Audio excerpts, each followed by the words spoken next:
નમસ્કાર ખેડૂત મિત્રો, જય જવાન જય કિસાન। આજના મહત્વના હવામાન સમાચાર। ચેનલમાં નવા હો તો ચેનલને સબસ્ક્રાઇબ કરી લેજો। ગુજરાતના હવામાનમાં પલટો આવ્યો છે, જેમાં શુક્રવારે દક્ષિણ ગુજરાત, મધ્ય ગુજરાત તથા સૌરાષ્ટ્રના ભાગોમાં વરસાદ નોંધાયો હતો। હવે આગામી દિવસોમાં રાજ્યનું હવામાન કેવું રહી શકે છે તે અંગેની સંભાવના વ્યક્ત કરવામાં આવી છે।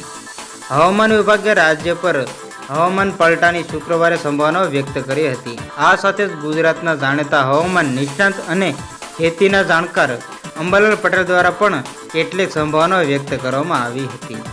ગુજરાતમાં કાળઝાળ ગરમી વચ્ચે શુક્રવારે સવારે જ હવામાનમાં પલટો આવ્યો હતો। દક્ષિણ ગુજરાત, મધ્ય ગુજરાત અને સૌરાષ્ટ્રના કેટલાક વિસ્તારોમાં સામાન્ય વરસાદ વરસ્યો હતો। હવામાન વિભાગે વરસાદ અંગેની આગાહી પણ કરી દીધી છે। ગુજરાતમાં સાયક્લોનિક સર્ક્યુલેશન સક્રિય થયું છે। આ સાથે જ ભેજનું પ્રમાણ વધતા રાજ્યના અનેક વિસ્તારોમાં ગાજવીજ સાથે વરસાદ થવાની વકી જાહેર કરવામાં આવી છે। જો કે 24 કલાક બાદ વાતાવરણ ફરીથી સૂકું રહેવાનું અનુમાન પણ હવામાન વિભાગ દ્વારા વ્યક્ત કરવામાં આવ્યું છે। રાજ્યમાં ગાજવીજ સાથે વરસાદની પણ આગાહી કરવામાં આવી છે। તો બીજી તરફ હવામાન નિષ્ણાત અંબાલાલ પટેલે આગાહીમાં જણાવ્યું છે કે 27 અને 28 દરમિયાન વાદળછાયું વાતાવરણ સક્રિય થશે। આ સાથે જ રાજ્યના અનેક રાજસ્થાન અને મધ્યપ્રદેશ તથા પૂર્વ ભારતમાં કેટલાક ભાગોમાં પ્રી મોન્સૂન એક્ટિવ થઈ શકે છે।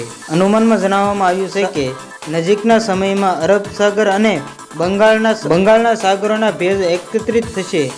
આવામાં 28 અને 29 તારીખ દરમિયાન ગરમીનું પ્રમાણ વધશે, જેમાં મધ્યમ ગુજરાતના ભાગોમાં 43 થી 44 ડિગ્રી મહત્તમ તાપમાન જાય તેવી સંભાવના વ્યક્ત કરી છે। આ સાથે જ અમદાવાદ અને ગાંધીનગરમાં પણ તાપમાન ઊંચું જવાની શક્યતાઓ છે। ઉત્તર સૌરાષ્ટ્રના ભાગોમાં તથા ઉત્તર ગુજરાતના 41 ડિગ્રી મહત્તમ તાપમાન જાય તેવી શક્યતાઓ વ્યક્ત કરવામાં આવી છે। તો બસ આજની તે આટલી જ અપડેટ। ફરી મળીશું નવી અપડેટ સાથે।